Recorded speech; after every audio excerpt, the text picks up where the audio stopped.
Karena apa? Manusia juga punya elemen api di dalam dirinya. Tapi kalau ini sampai kita berantem, pukul-pukulan, bahkan banting-bantingan. Iya.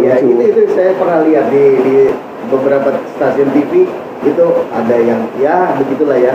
Sampai banting-bantingan, sampai jatuh-jatuh, sampai akhirnya dia tangkap masukin ke botol. Mungkin teman-teman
Salam waras, masih di channel Batas Logika bersama saya dengan Indra dan narasumber saya masih dengan Mas Yuda B atau biasa kita sebut Pak D. Oke, kali ini kita akan ngebahas fenomena tentang keberadaan rumah angker. Ya Pak D. Nah, sebetulnya kalau misalnya asumsi atau karena konotasi orang menganggap rumah angker itu seperti apa sih Pak D? Sebetulnya setiap rumah pasti angker ya. Sebetulnya setiap rumah pasti angker. Gitu ya? Ini yang perlu digarisbawahi. Setiap rumah pasti angker. Kenapa saya katakan setiap rumah? Jadi setiap tempat, apapun tempatnya yang terbuat dari batu, dari kayu, itu selalu ditempati sama makhluk-makhluk gaib. Cuman ya kan, ada beberapa karakter makhluk goib yang jahil, yang usil, dan makhluk goib yang memang tidak usil. Betul. Kalau gitu, artinya setiap tempat tinggal kita atau rumah itu pasti ada penunggu. Pasti ya. Pasti. Nah, cuma bedanya ada yang tadi ya, ada yang usil, tidak. Ya. Ingat guys, jadi nggak usah takut.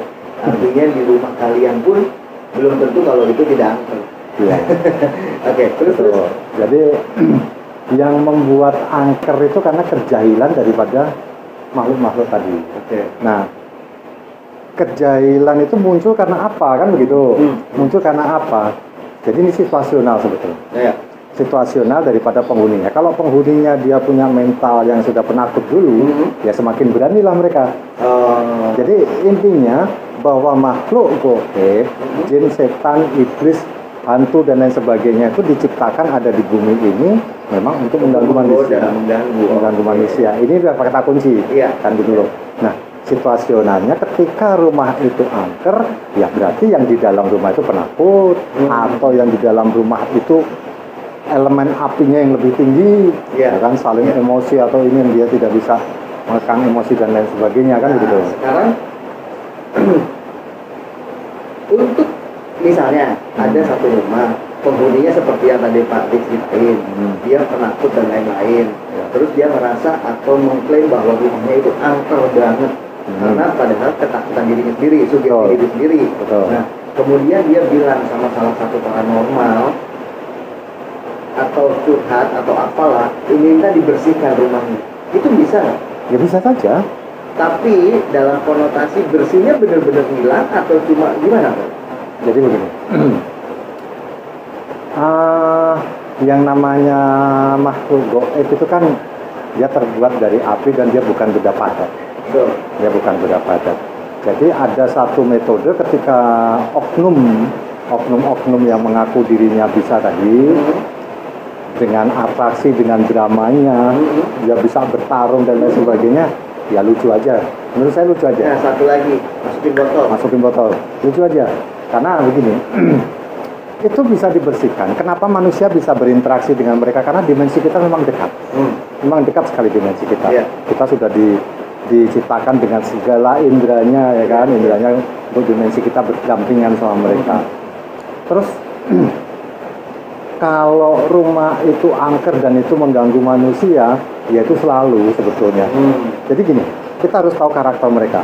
Karakter yang namanya makhluk goib itu kan takut sama dua hal, energi matahari dan energi listrik. Itu saja. Jadi ini tip buat teman-teman semua, kalau rumah kalian merasa ada sesuatu yang tidak beres, ada sesuatu hawa yang kurang bagus atau aura kurang bagus, terangin lagi. Ini bisa jadi catatan juga ini buat teman-teman yang nonton. Jadi dia memang makhluk-makhluk seperti itu takut dengan terang, takut dengan baik itu matahari ataupun lampu. Jadi jarang ada satu tempat angker yang kondisinya terang benderang, itu jarang. Gitu, ya kan? Karena bagaimana sih sebetulnya kan makhluk goib itu kan zatnya seperti ini, Mas. Dia hanya seperti ini. Ini nggak bisa disentuh. Nggak bisa ditangkap. Nggak bisa disentuh. Cuman kalau orang kesurupan bisa nggak masuk lagi ke dalam tubuh kita? Bisa. Dia merasa kehirup bisa. Karena apa? Manusia juga punya elemen api di dalam dirinya. Tapi kalau ini sampai kita berantem pukul-pukulan bahkan banting-bantingan. Itu saya pernah lihat di beberapa stasiun TV, itu ada yang begitulah ya. Sampai banting-bantingan, sampai jatuh-jatuh, sampai akhirnya dia tangkap masukin ke botol. Mungkin teman-teman juga pada pernah melihat itu kan? Nah, biar nanti Pak D yang jelasin itu sebetulnya apa sih, sebetulnya mereka itu lagi apa lagi demo, apa dia lagi nunjukin kesaktiannya, atau memang sekedar gimmick? Ya gimmick ataupun apa ya, setiap orang memang saya nggak bisa menjudge, artinya kan setiap orang kan punya mekanisme sendiri. Cuman menurut saya kalau mekanisme itu tidak ada korelasinya ya aneh aja menurut saya. Kan gitu loh. Jadi silakanlah orang itu dengan caranya, gayanya seperti itu silakan. Cuman ya saya harapkan di sini para subscribe kita, para penonton kita supaya lebih paham bahwa zatnya seperti itu yang harusnya kalau dia memang mau membantu untuk menghilangkan itu atau membersihkan itu, ya dia nggak perlu pakai begitu-begitu. Teman-teman, ini juga mesti dipahami. Lagi-lagi kita harus berpikir secara cerdas untuk menyikapi segala permasalahan atau fenomenanya.